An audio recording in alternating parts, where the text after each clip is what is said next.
Today I am restocking my pantry with caramelized onions. I haven't done these since last season. I actually did 2 batches last season and they were about 24 jars, half pints. And it's middle of April or so. I don't know exactly what today's date is, but we are all out of them. I used the last jar the night in a dinner and I wanted to replenish that. Of course, we don't have any more onions out of the garden because that would have been the best, but I did find a pretty good deal at one of my local grocery stores, so I picked up. Hello friends, and welcome back to my channel. I just want to thank all my old subscribers and welcome my new subscribers. So if you haven't subscribed, please subscribe and hit that notification bell to be notified when I upload videos.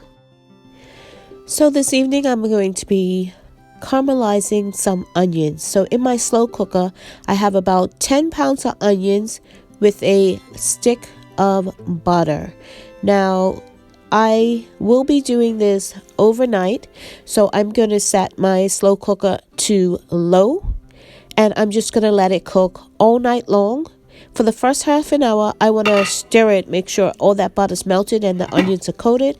And I'm just going to cover it and leave it for the night. So it is the next morning and my onions have been cooking for about 7 hours.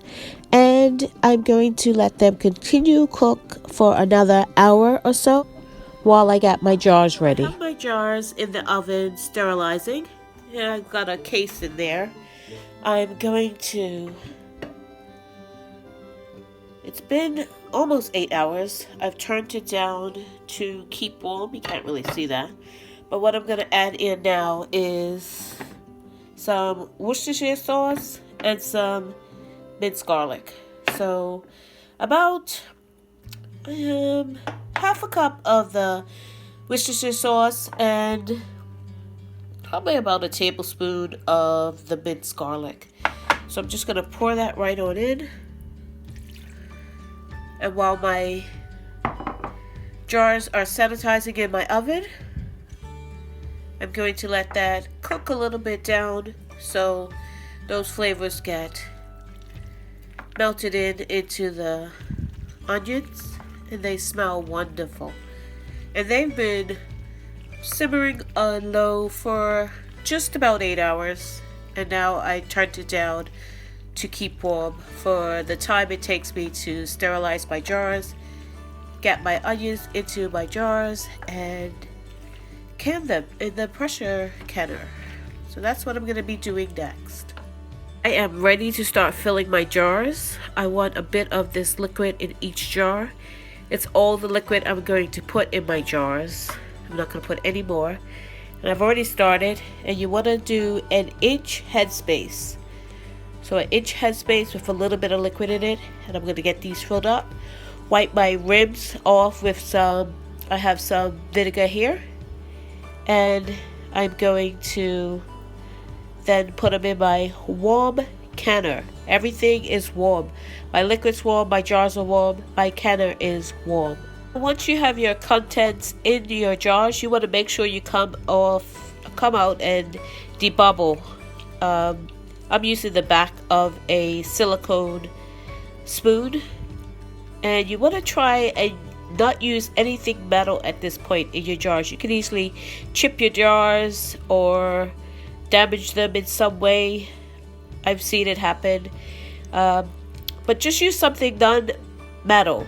I broke my actual debubbler, so this works out pretty good. So I'm just going through. And then once I've done that, I come back with my tissue that I've just put in the vinegar. Try to do this while looking through the camera. And you want to make sure you wipe the rim really clean. Especially something like this with liquid going over the jars.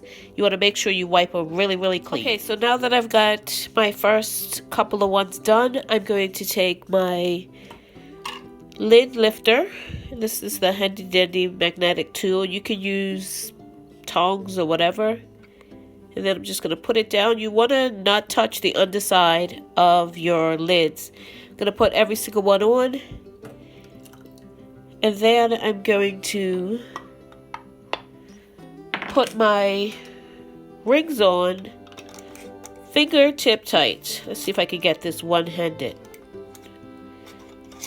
You want to do it fingertip tight. Basically, I do it pretty much there until it starts turning, and then I stop because I have a tendency to over-tighten, which leads to siphoning. So I'm going to do that and get them into my warm canner. So I'm doing my second little batch to make this a full batch in my, what I call my small batch canner. I've debubbled all these. I'm just going over. And I like to take a clean paper towel. It's actually half of a paper towel every time I wipe. So I'm not contaminating my vinegar. I only dip it in once and wipe and then throw it away. I know that's a lot of maybe waste, you think, but I think it keeps my vinegar clean, and ultimately my ribs are going to be really clean because I'm not contaminating this vinegar that I'm using time and time again to wipe my ribs.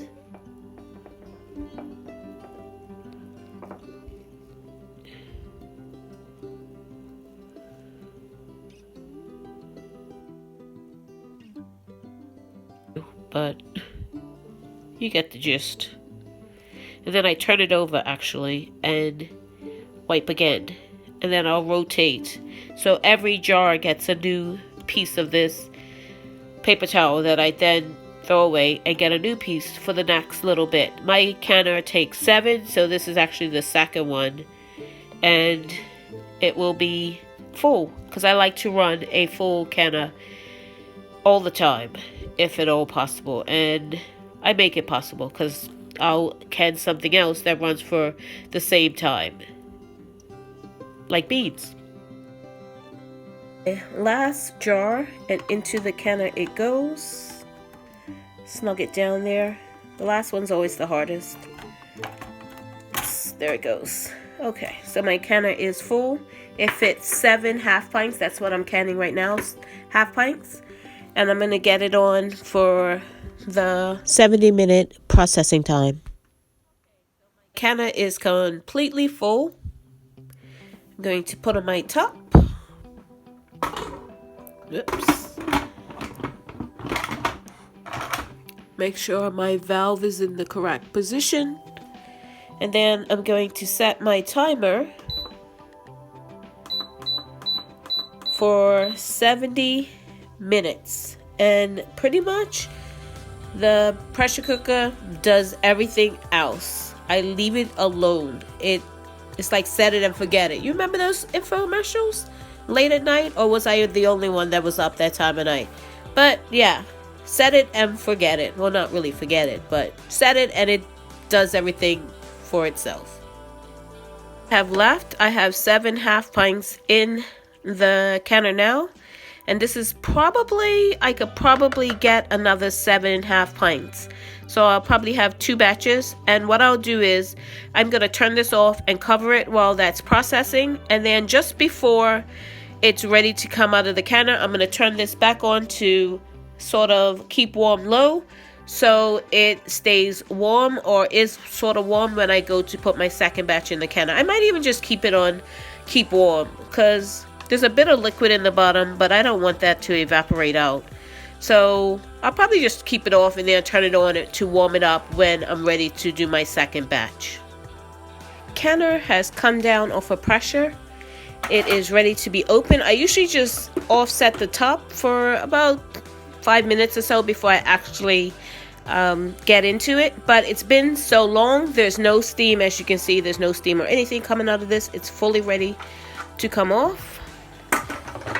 So I'm just going to offload this. I did do some, like I said, some beans just to fill it up because I didn't have quite enough to fill up the canner because I like to run a full canner. So I did some beans, and that's a 3/4 pint, so that's fine. It's 5 minutes over the bean time, but that's okay because you would do it as the same time as the pints. So not to confuse you, but it's 70 minutes for caramelized onion. So that's what I'm pulling out here. So I'm gonna get all of them out, and as you can see, I did put vinegar in there, and see what it's doing to the lids, to the rings, I should say. it's making them go that funny, like I've been using them several times. And this is just the first time I've used these. Some of them came out kind of okay. Like, see the first batch? They're kind of okay. But these one especially are like I've used them 100 times. And I don't understand why that's happening. But anyway, so I'm going to get these out cooling on my... You can see they're still bubbling. I don't know if you can see that really good, but they are bubbling. They are still well hot, even though the counter's been come down off of pressure for quite some time. You can see them bubbling. That does that because it's still hot in the jar. They're still settling, but it does it. And you don't notice it as much in, say, something that's solid inside. But if you're a liquid, you'll see it. If it's your, like, canning broth and you have some settlement in it, you'll see that more. But you can see them bubbling coming through. Caramelized onions done. I'm going to just sit them here on my counter. I'm not going to tip that water off because I don't want to mess with that seal. I'm not going to, you know, turn my jar to the side to drain that water off. It will evaporate. I'm going to throw just a dishcloth over and just hit it on my counter for 24 hours. I'll take the rings off, wash them, label them, and put them into my cold room. And that, my friends, is how you can caramelize onions. Thank you so much for watching. If you haven't subscribed, please subscribe and hit that notification bell to be notified when I upload videos. Thank you very much and have a great day.